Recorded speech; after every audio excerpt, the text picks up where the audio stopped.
press the bell icon on the YouTube app and never miss another update.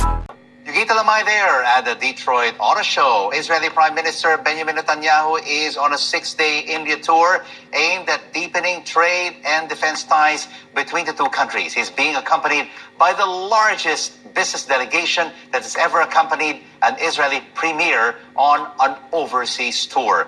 Joining us now to tell us more is our India business reporter in Mumbai, Samir Hashmi. How significant is this trip of Mr. Netanyahu? Very significant, Rico, because Mr. Netanyahu is coming to India just after a few months when Mr. Modi, Prime Minister Narendra Modi, visited Israel. And this is a clear signal that both the countries, especially both the leaders, are quite keen to deepen ties between the two countries. He's come down with a very big delegation. It's the biggest ever delegation to visit India. 130 entrepreneurs have come down with him. A lot of startups are also part of this delegation, and some important ministers and officials from the Israeli government. It's a 6-day tour, Rico. It's not just restricted to capital Delhi.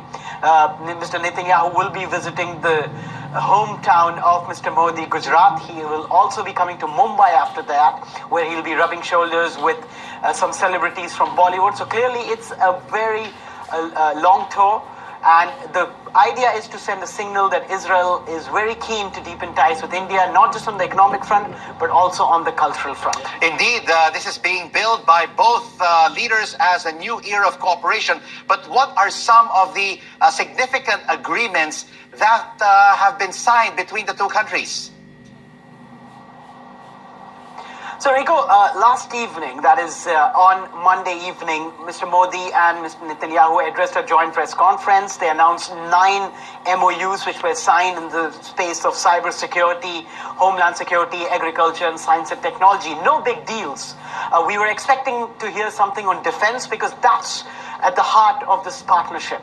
Israel is a big defense equipment maker. India is the largest buyer of equipment in the world, but we haven't heard anything on that. In fact, Rafael, which is an Israeli company, had recently, a few months ago, struck a deal where it was going to sell anti-tank missiles to India for $500 million. That deal got cancelled. We were expecting to hear something on that. That didn't happen. But overall, it's a trip where both the leaders want to send out a message that in the long term, India and Israel will be strong economic partners. The start of bigger things to come for Israel and India. Thank you so much for that update. Our India business reporter in Mumbai, Samir Hashmi. All right, let's take a look now.